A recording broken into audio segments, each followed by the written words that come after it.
A violent criminal with a gun, illegal or not, we shoot them both the same. We're talking about the federal judge that ruled that unlawful immigrants, illegals, undocumented workers, whatever you want to identify them as, has a constitutional right to keep and bear arms. After the Gun Control Act, if you are unlawful to America or you renounce your citizenship, you supposedly abandon your human right to keep and bear arms. Now, this ruling was over there in Chicago.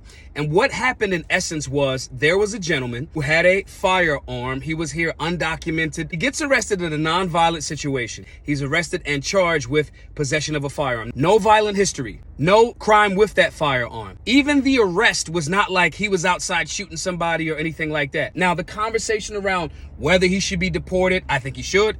If he's here illegally, since this happened in 2020, since then he has fulfilled all of his obligations since being released. He's gainfully employed and he has never committed any felony ever. And now we're going to have more liberty and conservative folks saying he does not have the right to keep and bear arms. Now, there's obviously some controversy around that.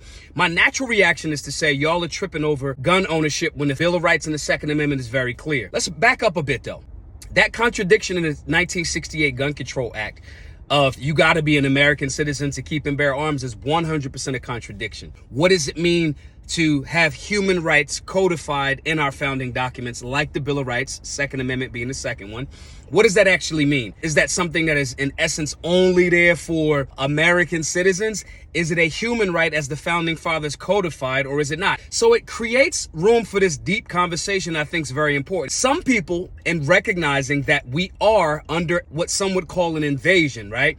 Massive amounts of people getting into America, trying to benefit from the benefits that we got in the land of milk and honey. They're saying while we're trying to unarm Americans, we're saying that unlawful immigrants to America have the ability or can participate in our constitutions. In this land called America, you have these human rights. The Federalist Papers, all of those 80 some odd essays, spoke about this. Those gentlemen said we have to have a list of things that are not granted by government. Second Amendment's in that first 10 being the Bill of Rights. So it falls into that camp. Now, does this open that door up for horrible, horrible things? If there's hordes of military-aged men coming from all other places in the world trying to get into America, are we advocating for arming these guys? No, that's not how it happens. They still have to go to a FFL to fill out a 4473 to pass a background check, but they don't got ID. They don't have a social security number. They don't have all of these different things, so they can't. We're not arming illegals. This human in American soil as a person in America, do they have a constitutionally protected right to defend themselves? And I contend that they do. Some people would argue against the Constitution and the Bill of Rights and say, well, they're illegal, so because they got into the country unlawfully, they don't get to benefit in our human rights. That poses the fork in the road here. Are unlawful immigrants, while breaking our rules to come into America, are they humans? If they are humans, they have a human right while in these lands to have a tool to potentially defend themselves. It's not our fault that your government, wherever the fuck you came from, did not enshrine your human rights into the founding documents of that nation. That's maybe one of the reasons why you're trying to get the fuck out of that communist, socialist, insert whatever political agenda filled country. I'm not upset that you want to come to the land and opportunity called America. I'm not upset by that. I want you to do it lawfully, but that's not what the question here is. The question is the constitutionality of the ruling. This judge looked at the Bruin decision as well as courts lower than her and came to this, that this guy isn't a threat, does not have a history of threat, and the people in these lands, we respect their human right to defend themselves. Here's where it gets tricky, and I'll argue against my own argument. What if this is a massively orchestrated plan to get military-aged men to come into America to be armed to try to shoot Americans? That's a potential reality. What if all of those men that are coming here are attempted to being used, and this judge is a part of this grand scheme to make conservatives or neocons say, we need more gun control, and you're advocating for the same gun control that anti-gunners go. That's one potential in the argument. Maybe these people just coming here because they know our borders are weak, our government is giving out all of the money, and they want to have the means to defend themselves. As this gentleman said, he carried that firearm because, again, it was in 2020.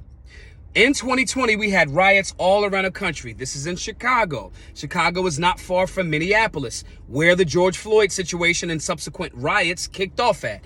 He's expressed the entire time, I had this firearm to defend my life because things was getting crazy. Why would we be advocating for the opposite of the human right, as opposed to utilizing this as saying, well, if that illegal has a human right to keep and bear arms in America, then someone that's here lawfully, a citizen, a sovereign individual, you have to reevaluate them. If they've even went to jail and paid their debt to society, their rights need to be back intact. But that's not what's happening, and I have my suspicions on why. My suspicions is that some of you, even though you may support Black Guns Matter and is phrasing all gun control is racist, you don't really mean it. You have a bias towards what is portrayed as all brown people coming into America, and now they're armed. And now you're going to lean more statist because of the fact that you don't really acknowledge the Bill of Rights and the Constitution, especially the Bill of Rights, as something that is granted by our Creator. These maybe humans don't have the right to defend their life. You may be the type of person that thinks the 4473 and the ATF should exist. You cannot say that and then call yourself a constitutionalist. You cannot say that and say you are a Second Amendment activist and supporter.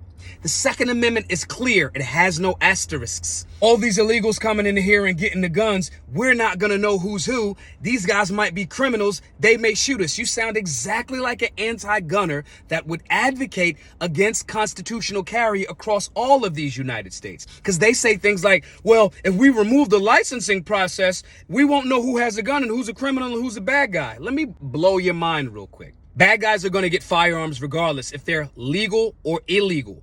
If the person is illegally entered into our nation or lawfully entered into our nation, you have a firearm to defend yourself from whatever violent criminal that would attempt to take your life. How we solve it all is simply this.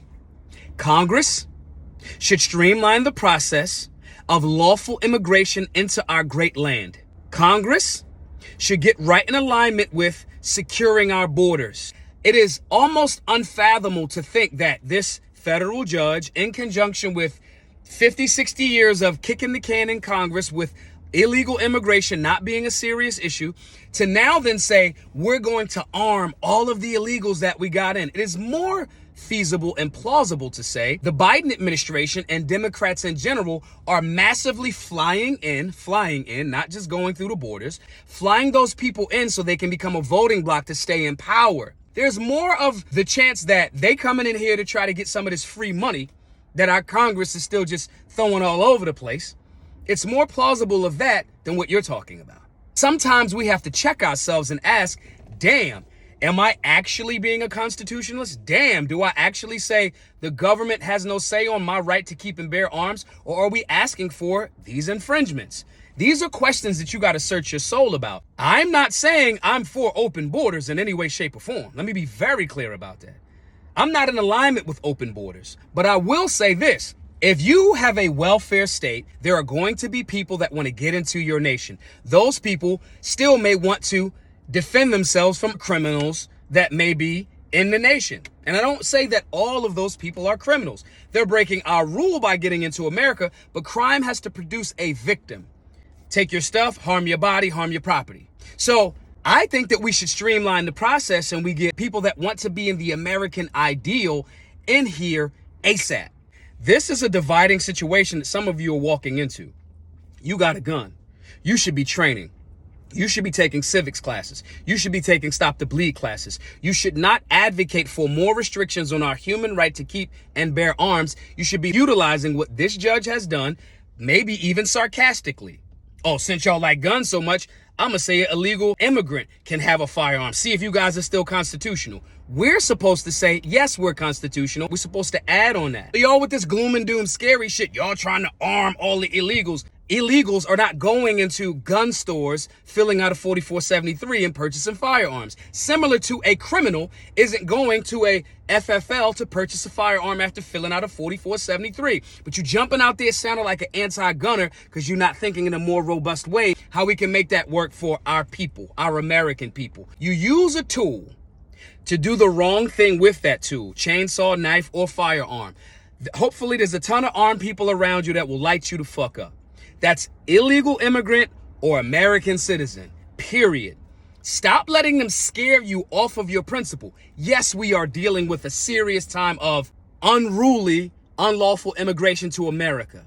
We do not abandon our constitutional and sovereign principles because it's getting crazy out here. That's the equivalent of saying, oh, it's getting crazy out here with COVID, so we should suspend the Fourth Amendment. We should suspend your bodily autonomy. The government should have more to say on what you put in your body because there's a crazy, crazy virus floating around. Are we going to be consistent on our principles in the Constitution? Or are we just going to tap dance for our biases, not stepping back and thinking? Not adding more restrictions to Americans because this judge ruled constitutionally. But I don't know. Y'all get mad when Maj start talking that consistently principled shit. Even though Maj is mostly right, maybe you have a different perspective. Comment below, share your perspective, tell me what you think. Also, I think that you should be tapping into a basic firearms class. It's just why you should have the BGM Basics 101 class.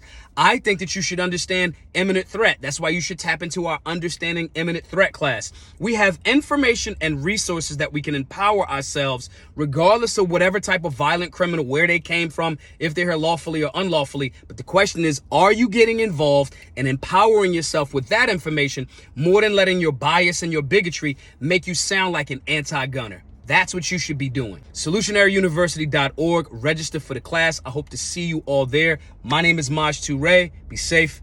Be solutionary.